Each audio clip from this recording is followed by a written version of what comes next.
Hello, welcome to episode 21.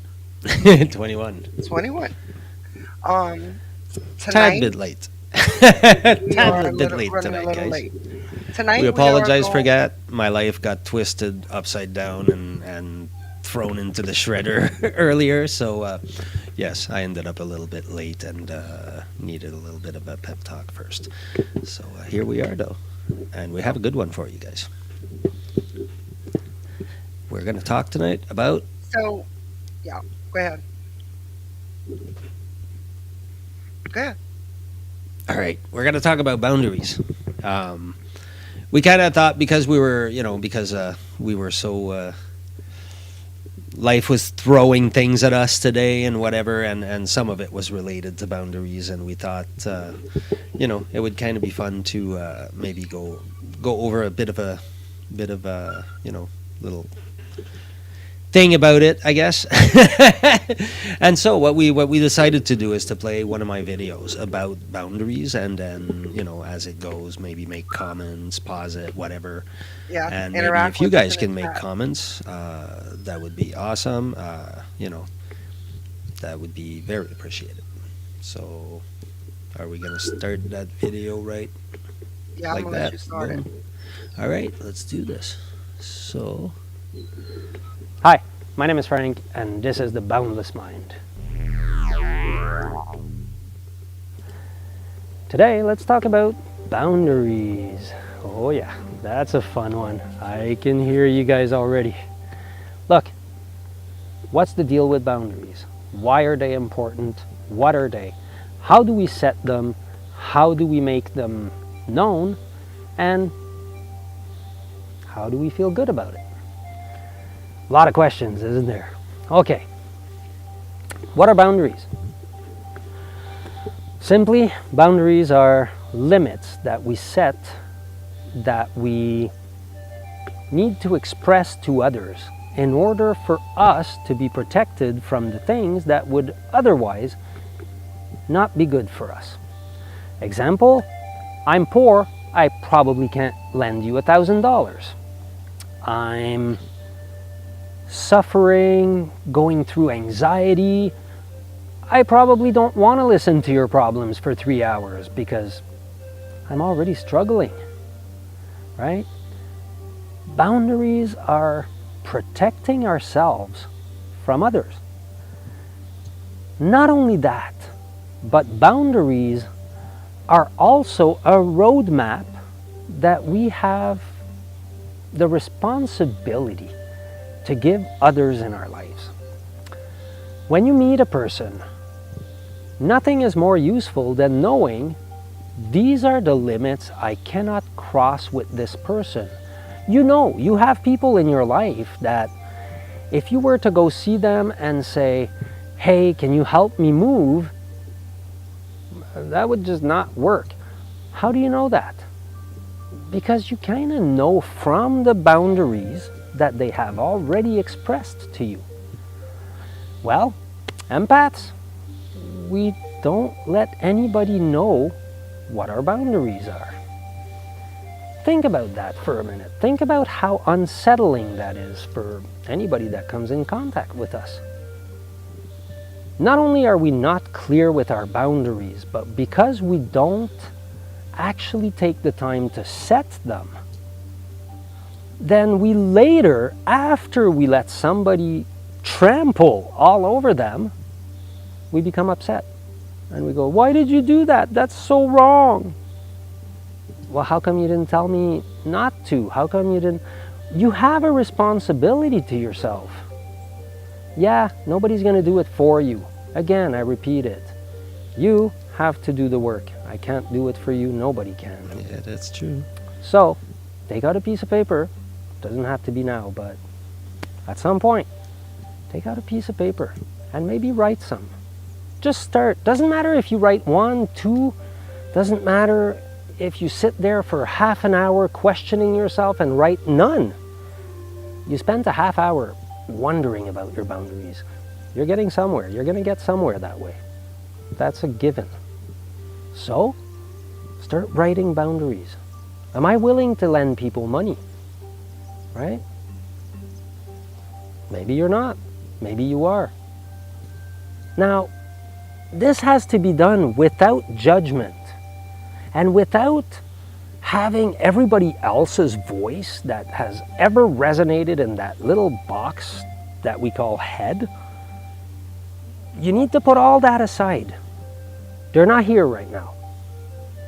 So if inside you feel as though, no, I don't want to loan anybody money, that's fine. But some of us will go, yeah, but that's kind of mean, you know. I mean, they need the help, and again, the focus becomes on they, them.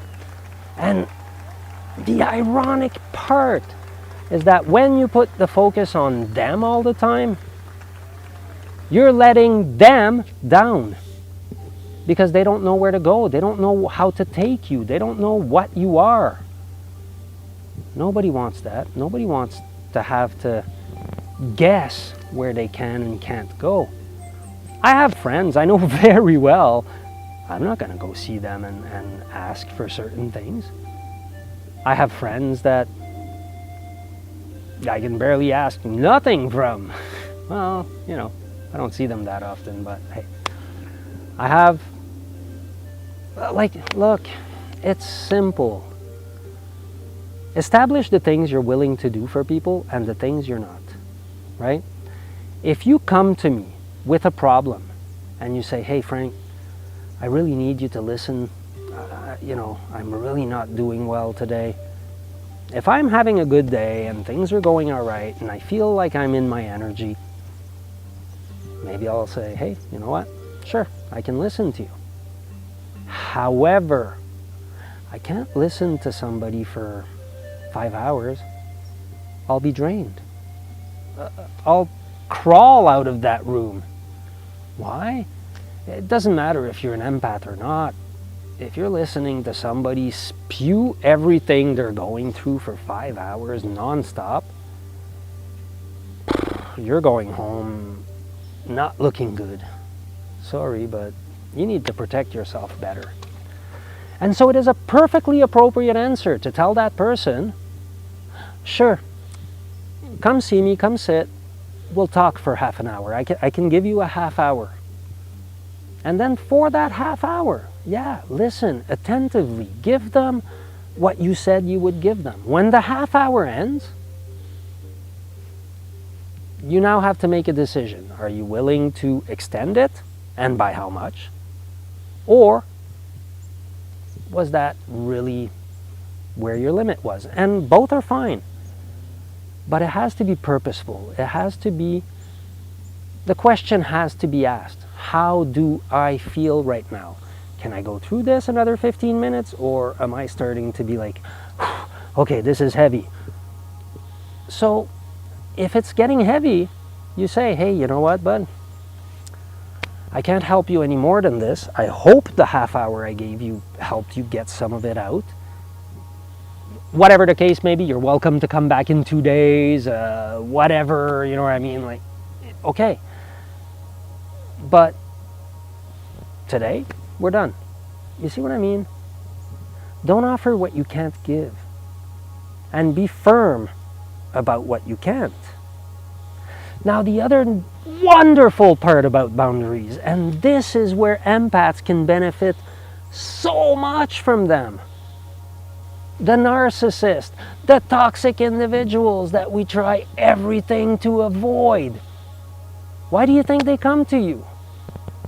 Because you have no boundaries. Toxic individuals stay far from people with boundaries. People with boundaries stay far from toxic individuals. Go figure. And I will tell you one thing that is probably going to upset some of you. When it comes to empaths, because we don't have those boundaries, we actually present ourselves the same as a toxic individual. Yeah, we do. I know.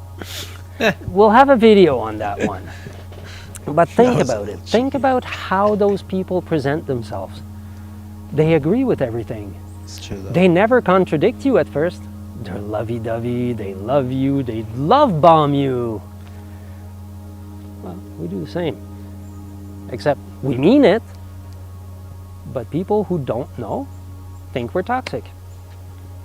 And so comes the question, how come I push people away all the time? I'm such a nice person. Yeah, indeed. Now that, and, well, we emotionally rape people. Yeah, we dig in their emotions without their permission. That's wrong. But we'll cover that one on another video too. For now, you set strong boundaries. You owe it to yourself. You owe it to others. Okay? So you sit down with a paper. You establish what it is you're willing to do for others, what it is you're not willing to do for others, what it is you need to protect, what it is you're willing to let others do in your house, what it is you're willing to let others do around you, and when do you have to walk away because this will affect you. Those are all questions you need to ask yourself. Then you will know that you're starting to have boundaries.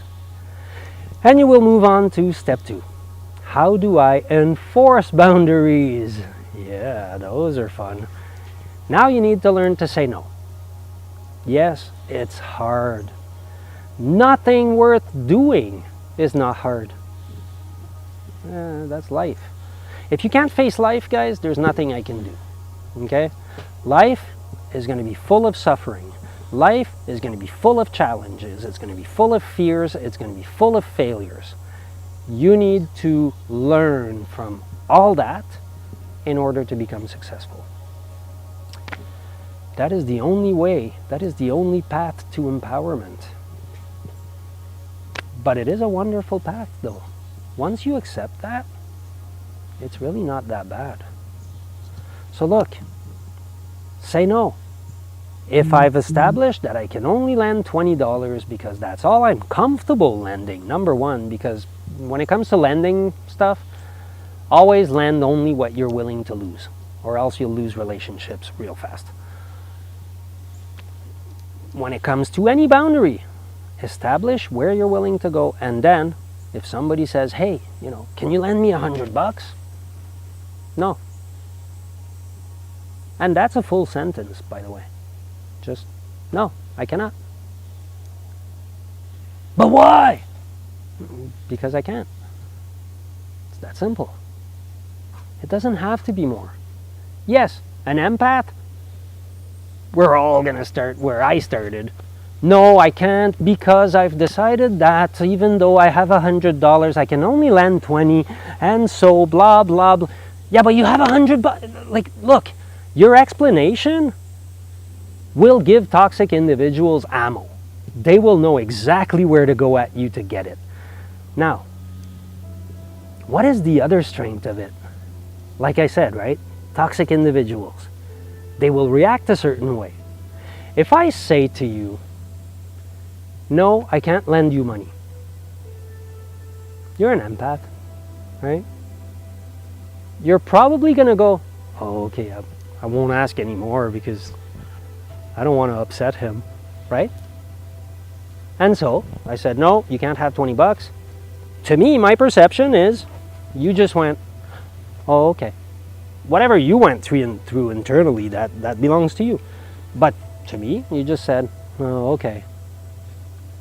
Now I might say, I can't lend you $100, I can only lend you 20, and you'll go, okay, well, 20 is better, I only have 80 to go now. Now, if I say the same thing to a toxic individual, to the narcissist, what do you think happens? No, I can't lend you money. Yeah, but come on, man, you got $100. It's right there. I see it. Okay, but I can't lend you $100 because I need some of that $100. That's that. Oh, come on, man. Like what? I mean, I've done stuff for you before. Like what? You're going to be a prick like that with me? You're going to be mean? Like, come on, man. Like, just give me the $100. Right? See the difference? I tell you no, and you're going, okay. I tell a toxic individual no, they freak out. Well, guess what? You have now discovered the most powerful way to establish if somebody in front of you is toxic or not. Don't get me wrong. People will, depending on how badly somebody needs something, they may get a little upset, right? Like, don't make it a black and white thing. We're good at that. We make things black and white. Don't make it black and white.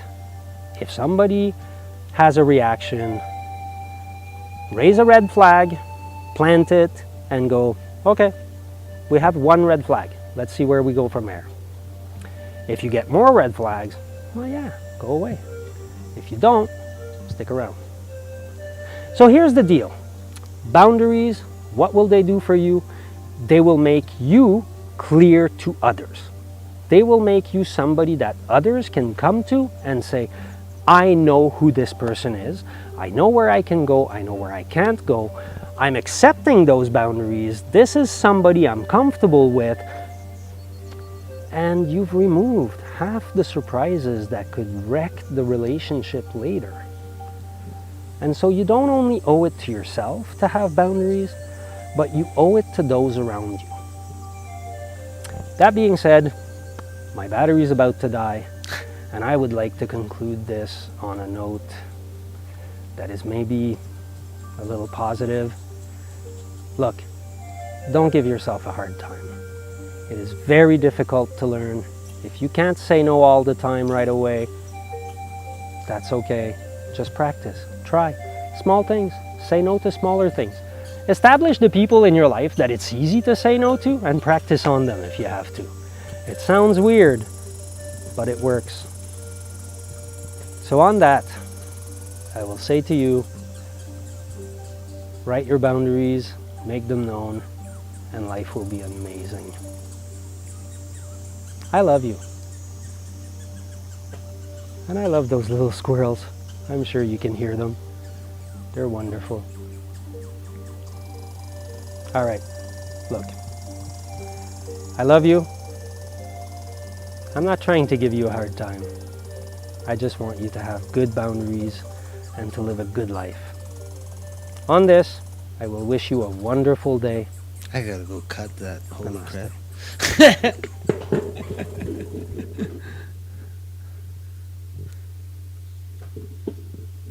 Especially peanuts.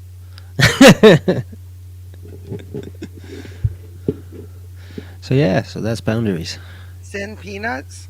Send peanuts, yeah. For the squirrels. The squirrels need some peanuts. I have one in particular, his name is Noah. He likes peanuts. But he got in a scrapping fight with another one the other day. They were fighting over my peanuts. I was like, oh no! I was with my daughter, and the two squirrels started like fighting. One of them was bleeding. I was like, holy crap, guys. I'm like, I've got plenty peanuts for everybody. But yeah. Imagine it. Did you have the con with the shells? Did they take them out of the shells? Yeah, well, the thing is, I feed peanuts to the birds as well. So I have the ones without the shell that I feed the birds, and then I have the ones in the shell because it makes the squirrels leave the birds alone. And so I They give have those to take to them out of the shell. exactly. And also I had blue jays that came at some point, and they're a bigger bird, so Mhm. they liked the ones with the shells, but they didn't come many. They only came a few days, and one came close once, but that was about it. But yeah. Enough with my birds. So guys, if you have any comments, you can chat with us in the comment section. Um, tonight's live's going to be a little shorter because we were late coming on. We wanted to share that video with you. Um, and if you want to check out more of, you have more videos on your YouTube, right? Yes, I have a bunch of videos. I have like 12 If or you're something. not following And I'm us making through more. Frank's YouTube, you can go to his YouTube at Boundless Mind. Um, you have a little emblem somewhere with your YouTube. I don't know where it is. But yeah, doesn't matter. Boundless Mind. It's pretty easy to. And when you look it up, you're going to find either me or some AI that was done like 12 years ago and they abandoned the project, and some school in Africa. So it should be easy to determine which is which. Okay, so We- let's You know talk what? We about could still. We were going to talk about NLP. If you wanted, we could still do that. We could still. fine. Yeah, yeah. I'll Let's start off by saying what that is. NLP, Hmm. neuro linguistic programming. Those are big words. Um, so basically, what it is the link between language and the brain, and how you can use language to program the brain in different ways. But not only language, like you're using also like the body. You're using all kinds of stuff because you're creating anchors. As Jill and I explored today, bits and pieces of our memories and our traumas of all kinds of stuff get stored in places in our bodies. And so neurolinguistic programming uses that in some effect. One of the things you can do is program responses, like, say, every time you're happy, if you played, let's say, with your nose or something, or just with your chin, um, then over time you could program for yourself that if you play with your chin, it, like, because you've always been happy every time you kind of did that move, when you make the move, now it works in reverse, and it brings happy. And so you could do it, and let's say you're feeling down, you're at a job interview or whatever's going on, you could, even in the middle of the job interview, go like this, and it would activate. It's not something I've done a lot, but it's something that I know works. Like, I've done a little bit, and I've done it without meaning to with some things with my kids. Like, it's kind of noticeable. Certain things I do with them where I'm like, oh shit, I did that by mistake. Um, Let's try to explain it a little better so that people that Fun. are not understand. Like, um, so when we were talking about it, you explained it a little different than you just did. So basically, let's say someone has something. Do you mean the anchoring? Explain it again. Yeah. Okay, the So anchoring. All right. if someone is always feeling a certain way when they're happy, like even a pinch or a tap or whatever, pull your hair. When you're happy, someone keeps doing this to you. When you're sad, if someone does this, it's gonna remind you of when it was happening to you while you were happy. There was a lot of guys that were using it actually in the dating scene at some point, like in, all those dating gurus that were around, like, back, like, I don't know, 15 years, 20 years ago. And those guys were using it because that's what they were saying, right? They were like, you can try to use it uh, to anchor stuff the whole night with somebody or whatever. And it was like, okay, like, seriously, you guys are like using this to such a crappy way. Now, the more important part I find with NLP, like, this is nice. Like, it talks about the anchors, and the anchor points is because your traumas, like all your deep emotions, are anchored somewhere in your body, and so you're using the same sort of thing, the same method in a way. You're anchoring things to your body. But the more important part of NLP, I find, is in the reprogramming of your brain using language, like just altering your language, or altering an idea so that it becomes a different idea. So let's say, I don't know, we're a soccer team, we're going like, oh man, we're gonna lose because whatever, we didn't bring our shirts or whatever, you know what I mean? And like, everybody's getting down, right? And all of a sudden, somebody will bring up, like, you know what, guys, like, fuck it, let's just go without a fucking shirt. We'll be the best naked team that they've ever seen, right? We'll be like, I mean, we'll make the news, and we'll be the one team that came out on the field with no shirts, and that was a statement and whatever. So now what that person just did is they reframed the exact same situation. So they were going like, holy crap, we're gonna have to forfeit whatever. And now this guy just reframed the same situation and said, no, we're going to be like, the most kick-ass team ever because we're going to be wearing no shirts. So that's a little bit how that kind of happens. So you can do that with a million things, right? Hmm. We kind of do it. It's funny because a lot of other parts of psychology use it when they're when you start talking about your inner dialogue, right? Like the things we say to ourselves, and some of Right. those are very damaging for some of us. I mean, I remember, oh God, I remember going through university and beating myself up over not having A's everywhere because that's what my dad used to say, right? And so my inner dialogue was exactly the same. It was like, come on, you can do better, da da da da da da da. And it was like, I had to learn to stop that. I had to go like, whoa, wait a minute. Like, no, you're not an idiot. No, you're not. But at first it was weird, right? Because you continue having those thoughts, but you just kind of catch them and then you go, oh, okay.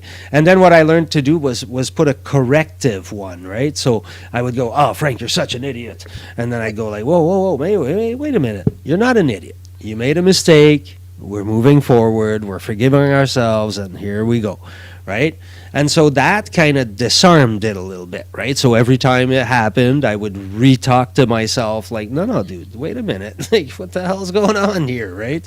And it's like there's a different part of you that's kicking in too, because it's not the same part that's saying it, right? There's the automatic part, and then there's the fully conscious part going, no, no, dude, that's not it. Like, and so, and eventually, yeah, it happens less and less and less. It still happens, but, you know, then these days I just kind of have a laugh about it when it happens. Like, I just kind of, I'll go into it, right? I'll be like, oh, Frank, you stupid mother.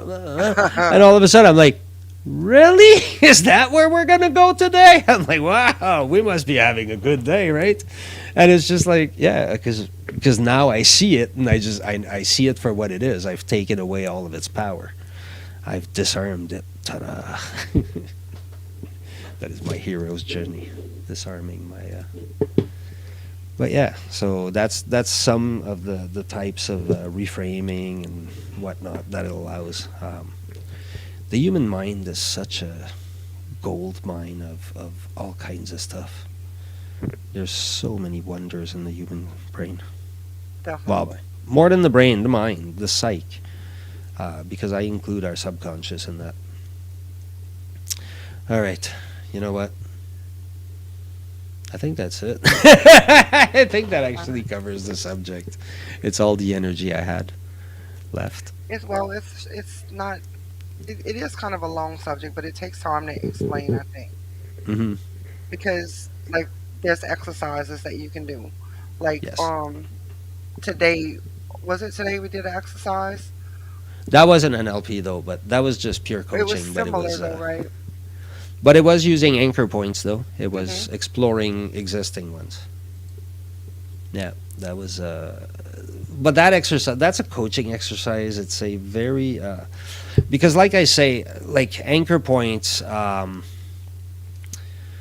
When you experience something in life, like trauma, whatever, it anchors somewhere in your body. Now, when you're in a situation that reminds your mind of that situation where the anchor was created, it triggers immediately. Like when we talk about triggers, everybody these days throws the word trigger around, and I suspect most of them have no idea what they're even throwing that word around for.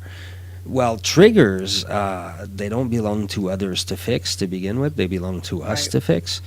But uh, what they are is at some point in our life, we stored things in our body, traumas, and the trigger is something similar to what happened to us. So now we get all triggered, and that's what it is. It triggers the trauma. Now, because we can identify them from their position in the body. When you go through something difficult, when you're having a hard time moving forward in life, and you keep on stopping at the same places or whatever, well, then we can do that exercise that I did with Jill today. And without going into too much details, you basically identify what is the, because every time you do something, like let's say, okay, we'll take an example. Somebody wants to be a public speaker. Hmm. and we're coaching whatever, and every week they're going like, oh yeah, I got to send an email to Judith. If I send an email to Judith, I'll get, like, she promised me she would get me 5 speaking contracts, whatever, so you're like, okay, great, so this week let's make that our goal, let's talk to Judith. And you come back every week and they go, yeah, I couldn't talk to Judith. And you're like, okay, what happened, right? Like, didn't you say Tuesday you had a thing? And they're like, yeah, but then Tuesday came and I ended up, like, I had a pile of dishes because of Monday, whatever. So I ended up having to do the dishes. And you're like, all right, first week you kind of go, okay, dishes, sure, check.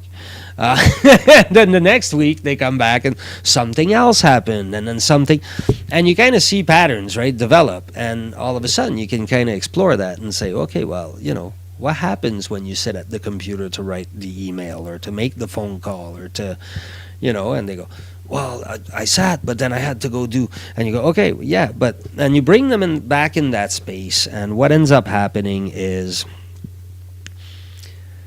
you can identify, because you're triggered at that point, that is what's happening.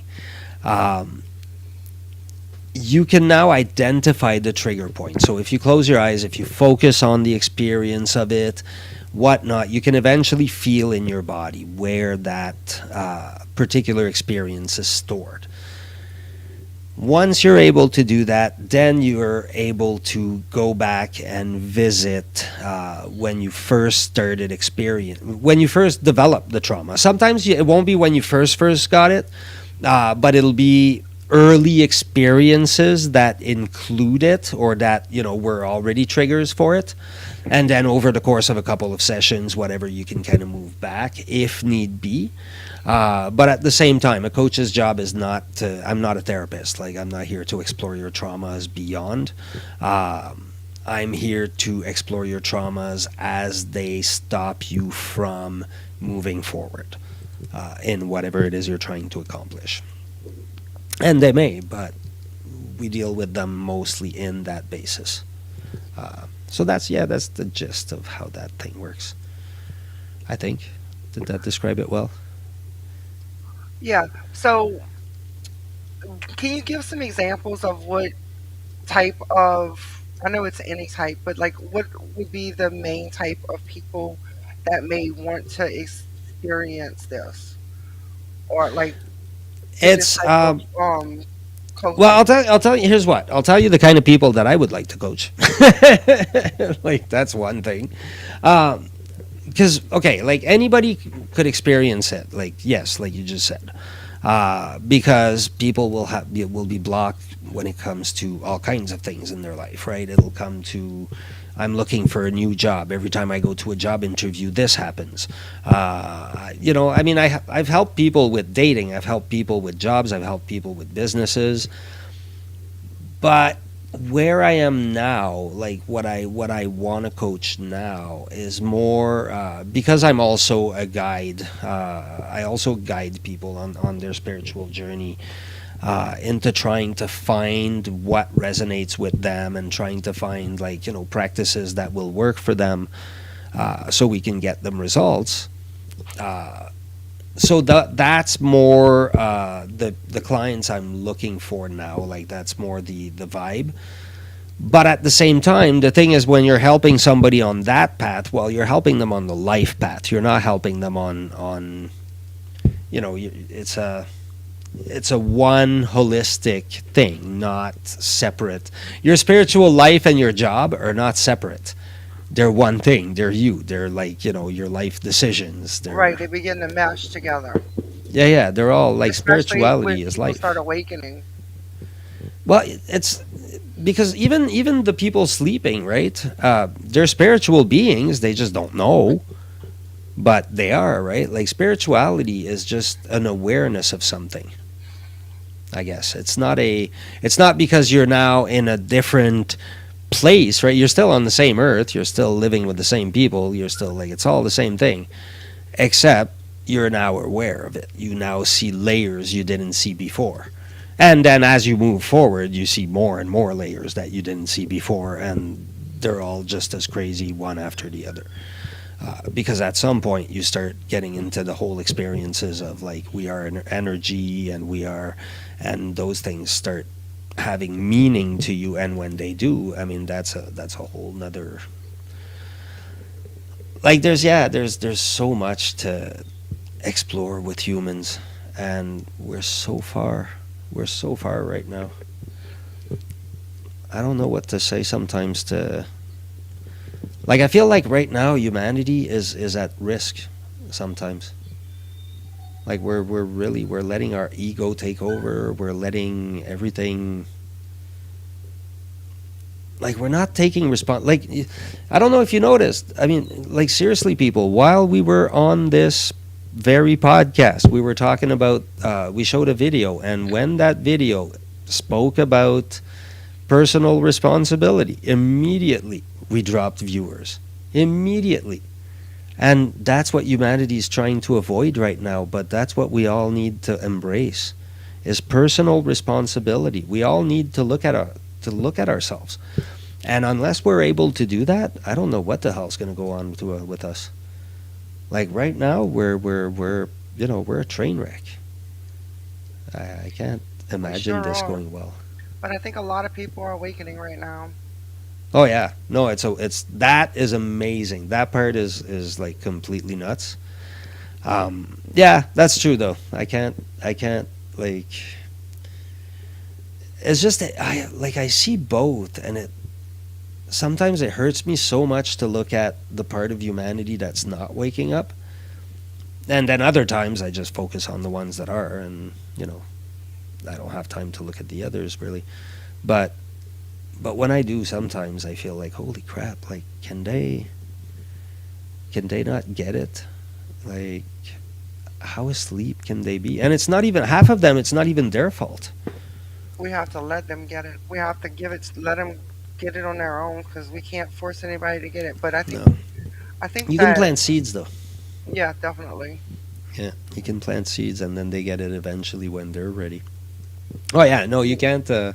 And then you look back and it's like, oh, that's what that meant. Oh, that's Yeah, what that meant. yeah. And some of it comes like mass amounts at once, right? And you're like, holy, that's what all those meant, right? And then one day you realize, holy crap, I read hundreds and hundreds of books, and they all gave me like these three techniques. And all I had to do was stop reading and do the three techniques. But most of us will not for years and years. And we will read about them repeatedly. We'll go like, oh, meditation. Yeah, that sounds weird. I don't know about that. Every book I've ever read says you should probably meditate. That's a good start. But I don't think I should. That's for others. Others should meditate. Yeah, no, I should not, even though all my books say to do it. Yeah, like seriously, how many years can we friggin' mind ourselves like that?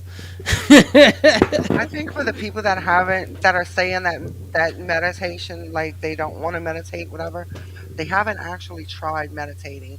Because when you try and you realize what it does to your life and what it does for you, you're not gonna not want to do it.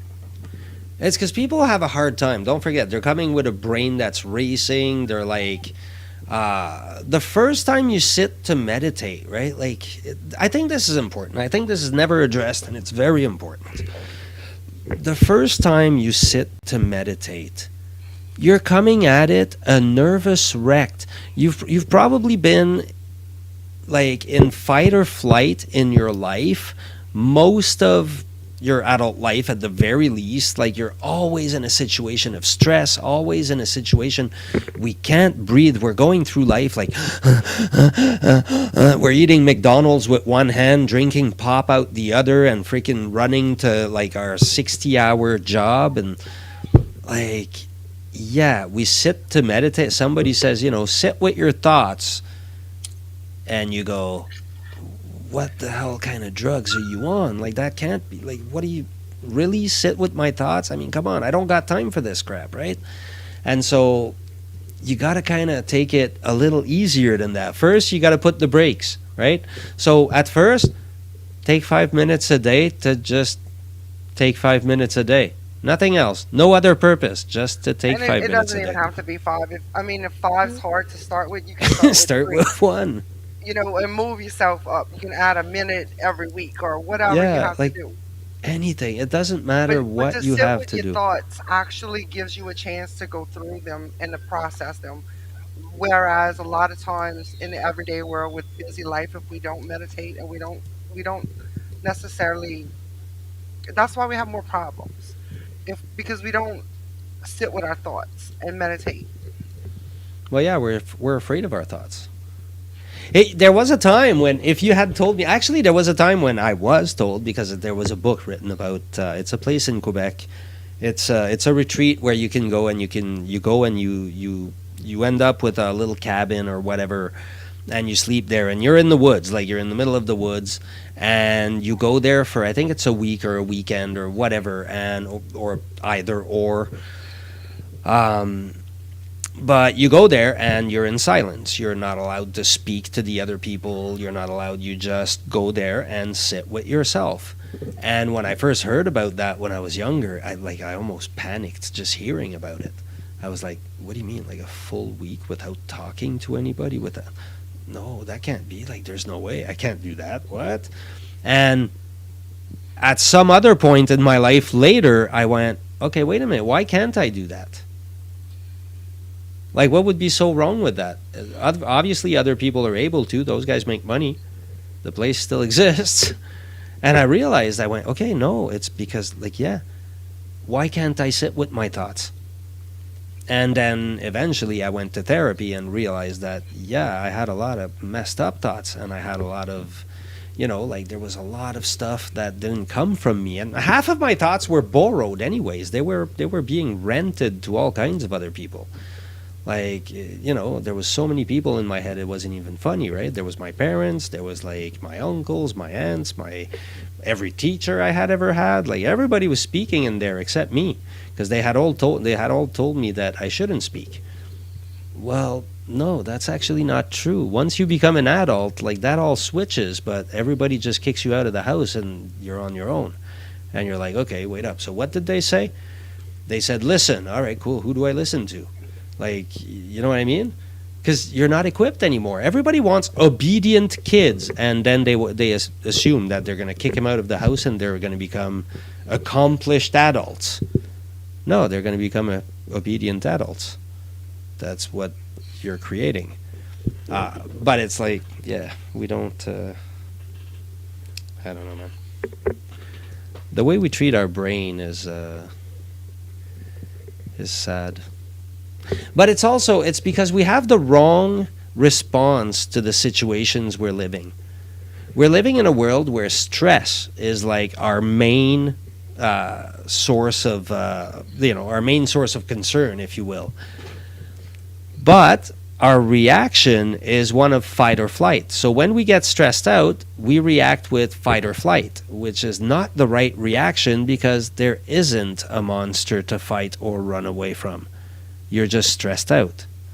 But because humans forever were in those situations, our response that gets attached to stress is a response that's meant for, lions, not stress.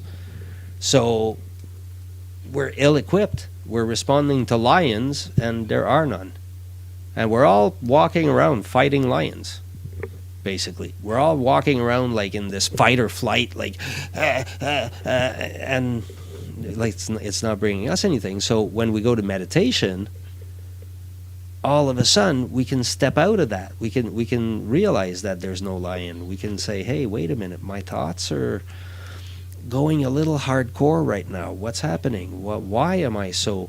And that's the thing, right? Everybody goes, oh, clear your mind. No, not at first. Like, pay attention to your mind instead. Start listening to it. Start going, what is actually happening in my mind? What kind of thoughts am I having? What kind of person am I? Right? Like, nobody pays attention. We all think our thoughts are automatic. No, they're not. They are automatic because they were forced on us by other people as children. Now we're adults. We have to realize that we have power because we're adults, because we don't have to respond to a bunch of people telling us what to do anymore. But we've been conditioned by those people to hear those voices over and over and over in our heads. So we need to get rid of them. We need to say that voice has done its job. Now it can leave my head because it's garbage. And we move on, right? Now that sounds easy. It's not easy. But yeah, that's the work we all have to do. But meditation makes it easy. Here's the deal, right? Everybody talks about you got to deal with your traumas, you got to deal with your shadow work, you got to do, and if you meditate, you will be so much better equipped at looking at your emotions or looking at your thoughts in any other exercise that you could find, whether it be going and doing therapy, whether it be anything like that of the mind. If you're meditating, it will actually help you accomplish that thing as well. And knowing your own mind will make you a powerful person. It'll make you like understand life better than 99.9% of people. Okay, that's an exaggeration, but yeah, meditate. People, meditate, meditate, meditate. It's the only thing I'll ever push on people. In my entire life, I don't push things on people. I don't care to like make your own choices. When it comes to meditation, I'm like, no, no, no, you should meditate. You really should. I can't. Nobody will ever be able to explain to you what it does, but you can try it, and then you know. So, And but about what you said about letting it leave your mind, that's an important point to point out when meditating. A lot of people try to block it out, and it's okay if you have thoughts. You're gonna have thoughts because you're trying to block out those thoughts. So when those thoughts come into your mind, you just acknowledge them. hmm yeah, you thank them for coming and then let them go. It's that letting go that's kind of like it's weird at first, but you kind of just go like the thoughts will listen. That's the weird part. Okay, that's the part I think that it brings you is that you learn that you can actually direct your thoughts because now, like you say, the thought comes in, right? All of a sudden, you're like, oh, I got to do dishes. I don't know. God, did I leave those plates, the blue plates? I think they were on top of the. Oh, crap, I'm doing it again. Shit. Okay, wait up. Okay, thanks, thought, for coming, but I don't need you right now. Right now, we're trying to meditate. Let's go back to our breathing. And then you start breathing, and then it goes, oh crap, did I leave the car in the driveway? Oh my god, the car, oh shit, the car, I forgot the car, I think I did. And then you go, oh crap, no, oh, again. And that's okay. That's how meditation starts. That's perfectly normal. That's how everybody starts. But eventually your brain starts, you start being aware of the things you think. You start, because now your thoughts are bugging you. Guess what? Usually you didn't even notice them. Now they're bugging you. How friggin' lovely. But now you go, why am I thinking of the dishes? And then that carries over to your everyday life. And you start asking, why do I think so much about the dishes? Why do I think so much about whatever it is? Right? How does that happen? And you start being mindful, and that's the important part is the mindfulness. You start being mindful of yourself, mindful of your thoughts. You start listening to your emotions. You start listening to your environment even. Because you just develop a hyper awareness of things, but a hyper calm at the same time. So, yeah, I recommend meditation. And so with mediumship, I like to teach meditation, um, usually at the beginning of circle. But also we do something called sitting in the power. And it's similar to meditation, but the difference between sitting in the power and meditation is meditating you're with your thoughts. You're you're trying to pay attention to your thoughts. And with sitting in the power, you're paying attention to your surroundings. Like you may hear the air condition kick off or the ice hmm box down or whatever it is in your surroundings, someone outside, a car passing on the road. So you're paying attention to your surroundings. Yeah, you're developing a hyper awareness. Because a lot of times when spirit tries to connect with us, it's not that they're not trying, we're not paying attention. So by Yeah. sitting and practicing, to meditate. And by sitting and practicing sitting in the power, we're becoming aware so that we can catch those signals that they give us. That's actually interesting. It's like you're tuning yourself. Definitely. Like that's a really cool thing. But that's cool. That's also what makes you very receptive. That's why you're able to receive so well, because you listen for it, right? You become aware of your surrounding in a sense. Like you kind of go, like you said, right? You hear the AC, you hear those small nuances, if you will. Uh, and so because of that, all of a sudden you're able to see that different connection, that thing that all of a sudden Hmm. is like, huh, that's not the air conditioner. you know. Yeah, well, they're always trying to make contact with people. It's just that we're not paying attention to it. Life is busy. You have to actually sit down and pay attention. Hmm. It's true, and not only that, but there's a lot of things about spiritual life that we don't know, we don't acknowledge, we don't see until we stop and actually go, okay, so what's going on in that, you know, area, that realm, that whatever. And once you do, it's very hard to deny. Like that's the, you know, it's funny because people always look for a scientific way to prove it or something, right? And there's been small scientific researches, and there's been, but they're fighting against mainstream, and none of it is working. And it's not, I don't know that it's that useful in the end. Because what counts is if somebody says to me, like, well, how can you prove it works? All I have to say is you sit down and you meditate and you do energy work and you will feel it, and there will be no doubt, right? But people just won't do it. And I have, you know, I'm not going to force them. I'm not going to try to convince them or what. I'm just, I kind of go, here's what you can do it for yourself. But again, we're back to the same thing I said earlier. It comes down to self responsibility. Half the room runs away. When you say you can do it, half the room leaves. When you say I can do it for you, everybody stays.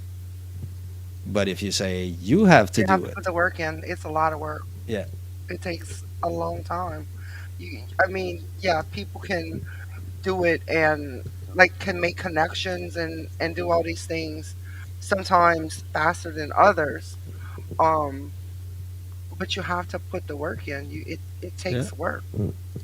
It it takes takes time. time. It takes a And then lot of even time. when you start getting those connections and you start recognizing the connections, you still have to interpret them. Hmm. Like, people think spirit just comes and stands in front of you and has a conversation. It don't work that way. It's definitely not at all that way. What's going to happen is you're going to start being aware of what's going on, and you're going to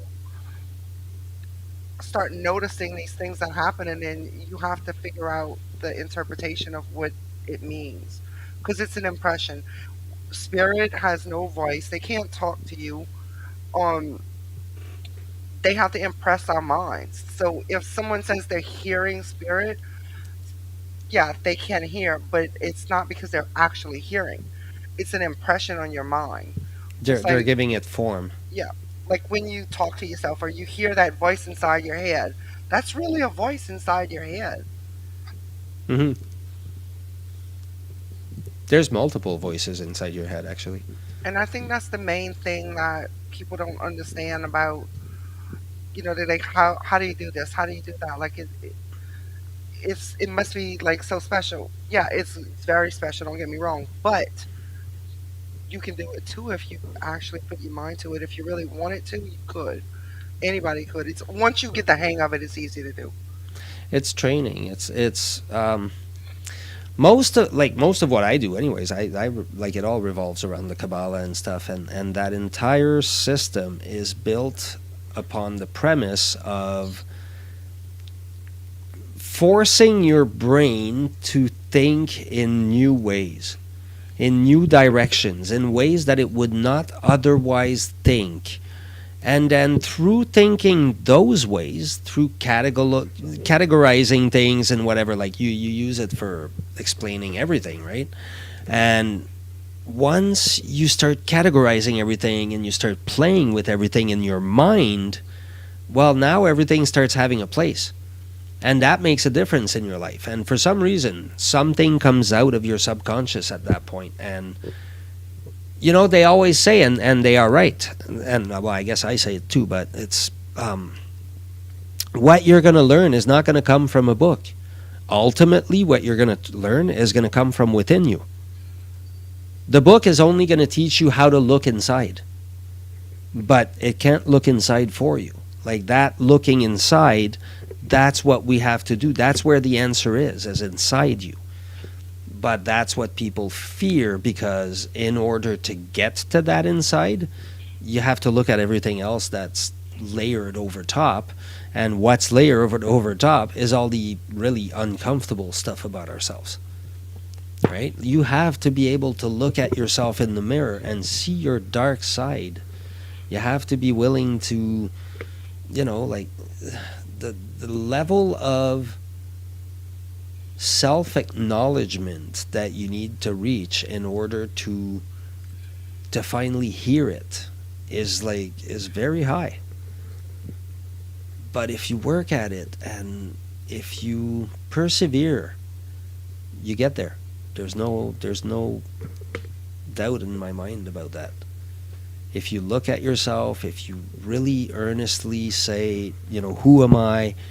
You do it without judgment, you do it with forgiveness, and you look at others the same way. The minute you start looking at the world and at yourself without judgment, then you're looking in a different light, you're looking in a different way. And when you do, now okay, like everything I'm seeing is accurate. Because until you're able to do it without judgment, you're going to be coloring it. Because you're not going to want it to be bad.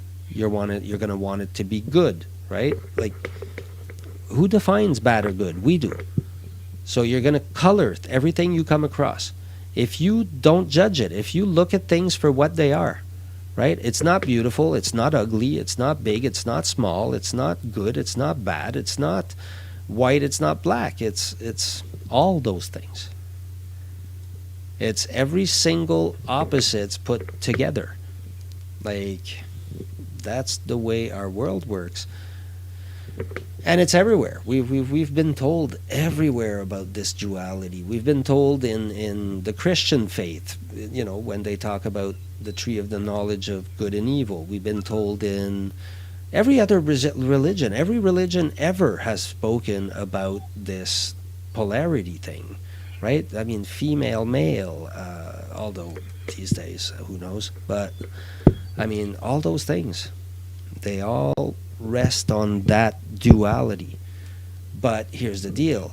The way out, the way to salvation is through getting out of that duality, is through understanding that duality is all part of one single thing. And it's the union of those two opposites that will give you salvation. It's when you take both. It's when the to take a weird example, it's when the left and the right finally realize that they both need each other.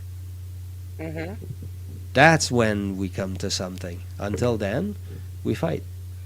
We have duality. The minute we realize that duality, all of it, is us, then who cares? The most brutal, bring me the most, I don't know, gruesome human you can think of, and I will look at them in the light of, what do I have in common with this person? Because guess what? We're both humans. We have the same capabilities. And so I'll be like, okay, what about this person? Why am I not this guy? And could I be this guy? What makes it that I'm not this guy? Right? Let's say I meet a serial killer. What makes it that I'm not a serial killer? What happened to this guy? And then you find out that he was born exactly the same as you and I. Except he was raised different. He was put in a different set of circumstances. Well, if you went back in time, you grabbed me as a baby and you shoved me in his house, would I end up at the exact same place? And so, does that not mean that somewhere inside me, that guy exists? And it exists in all of us. And we have to be aware of it and we have to accept it. And we have to say, wow, everything we're seeing about humans right now, that's all us. And we all have to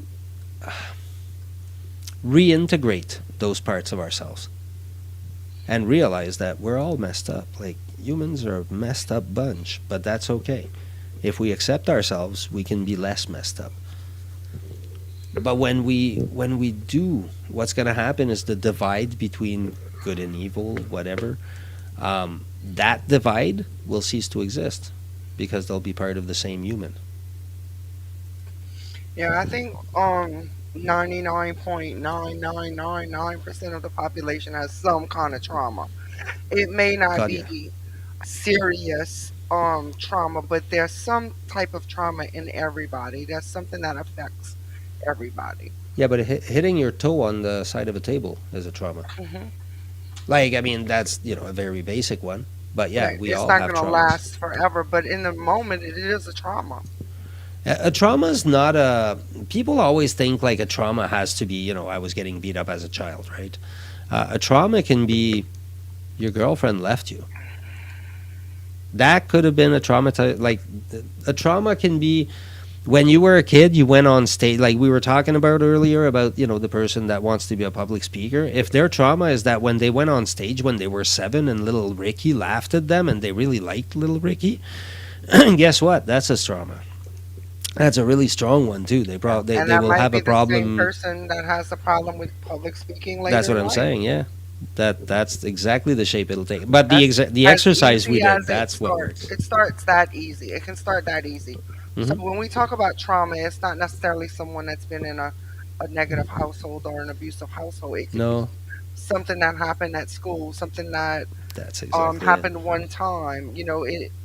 Everybody's different, so we can't judge one trauma to be worse than the other. Although from the outside there are some that are worse, but in someone's mind, if that trauma is that bad that they can't actually go on to do something in their life like public speaking, or maybe it could be anything. It could be working with people, or a phobia of just being in a crowd, going to a store, you know affect your whole life. Yeah, no, that's a definitely.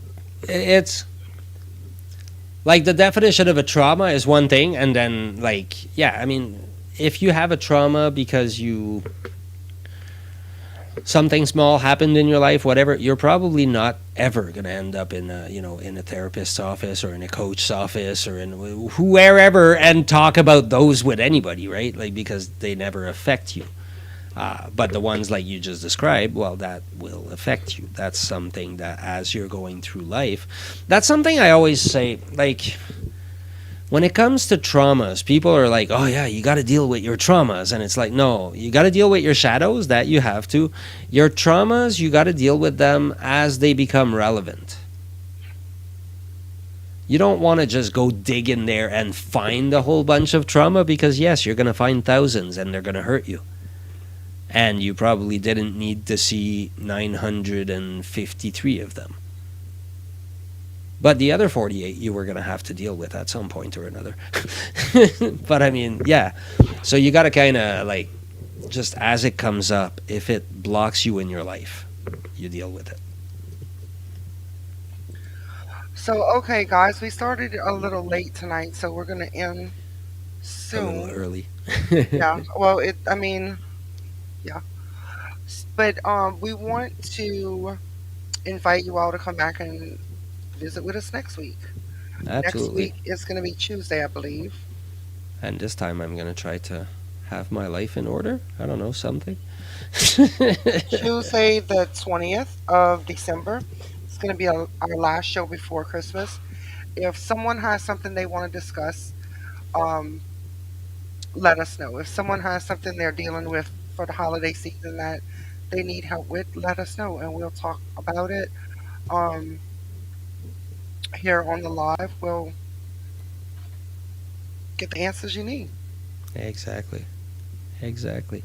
And you can always interact with us on our page. You can always interact with us. We have a group somewhere that we don't visit Facebook, as often as we should. But if you interact with us there, we will show up. But feel Facebook free group. to, interact with us, ask us questions, send us topics you'd like to hear about. If we know anything about it, yeah, we'll gladly throw help in that area. And hopefully for the new year, we'll be expanding a little bit. We're gonna start doing Patreon, I believe, and some other things. So we're gonna have some cool topics for the new year.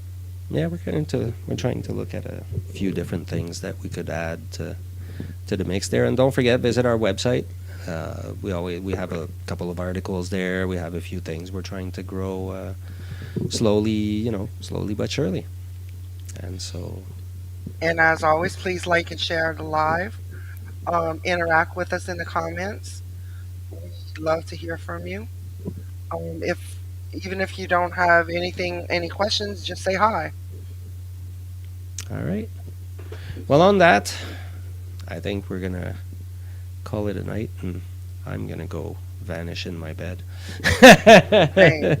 Facts. I'm gonna go pretend today never happened. It was a rough day, guys. So, hey, guess what? I get rough days too. We all do. But Yeah, the we all do. important part is to get through them and to go, all right, now I've got this done, and now I've got that much more experience. So, Tuesday, ask me how I did. Okay, I'll don't end the live, Frank, like you did the other day on accident. I'm gonna play the ending video. I'm not touching anything. Hands in the air. So thanks guys for being with us. If you catch this on replay, still interact with us. Have a good night. See you next week on the 20th. Thanks for coming. Love you.